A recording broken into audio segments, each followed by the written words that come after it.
আমরা সকাল থেকে অনেকগুলো অ্যাট্রাকটিভ স্পিচ শুনেছি। আপনার স্পিচটাও, আপনাদের প্যানেলের স্পিচটাও এই সময়কালের সবচেয়ে গ্রহণযোগ্য এবং অগ্রাধিকার প্রাপ্ত একটি বিষয়। আমি এই স্পিচের মধ্যে how to reform our education system, primary, secondary, higher education and higher secondary, and how to our মানে technical and vocational education develop, how we can develop our vocational and educational technical system, how to import our education system moral and ethical values।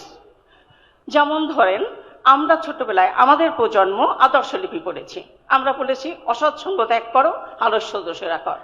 এখনকার বাচ্চারা পড়ছে অজগর আসছে তেরে, আমটি আমি খাবো পেরে, কার আম কে খাবে কেন পারবে, কোনো প্রশ্নের জবাব নেই। এই জায়গাটিতে আমরা হাত দেব কি না?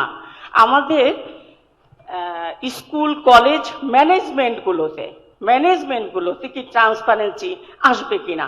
ট্রান্সপারেন্সি অ্যান্ড অ্যাকাউন্টেবিলিটি যদি একাডেমিক অ্যাডমিনিস্ট্রেশনগুলোতে না আসে, তাহলে কখনোই কোনো এডুকেশন সিস্টেম বদলালে কাজ হবে না। এবং সবচেয়ে বড় কথা, ক্লাসরুমগুলোতে আমরা কিভাবে democracy, liberty and justice ensure করব। যদি ক্লাসরুমগুলোতে আমরা liberty, justice and democracy ensure করতে চাই, তাহলে অবশ্যই কোচিং সেন্টার নিয়ে আমাদেরকে ভাবতে হবে আমাদের এডুকেশন সিস্টেমটা আসলে কেমন হতে হবে। এবং শিক্ষা প্রতিষ্ঠানগুলোকে আমরা কি 100% কম্পিটেন্সি দিতে পারবো কিনা? Good health, good security, good safety, good environment, everything. তো education is not a simple বিষয় বা সাবজেক্ট। সুতরাং আমরা কিভাবে প্রাইমারি লেভেলের এডুকেশনটাকে কিভাবে কেমন ভাবে দাঁড় করাতে চাই, হায়ার এডুকেশনকে কিভাবে দাঁড় করাতে চাই।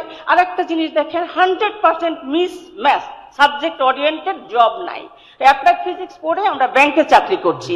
এই যে মিসম্যাচটা হচ্ছে, প্রতিদিনের পত্রিকায় সায়েন্স রিলেটেড একটা জব মার্কেটে কোনো জব নাই। তাহলে আমাদের ব্রিলিয়ান্ট স্টুডেন্টরা physics, chemistry, applied physics, micro applied physics পড়ছে, ওদের জন্য কোনো জব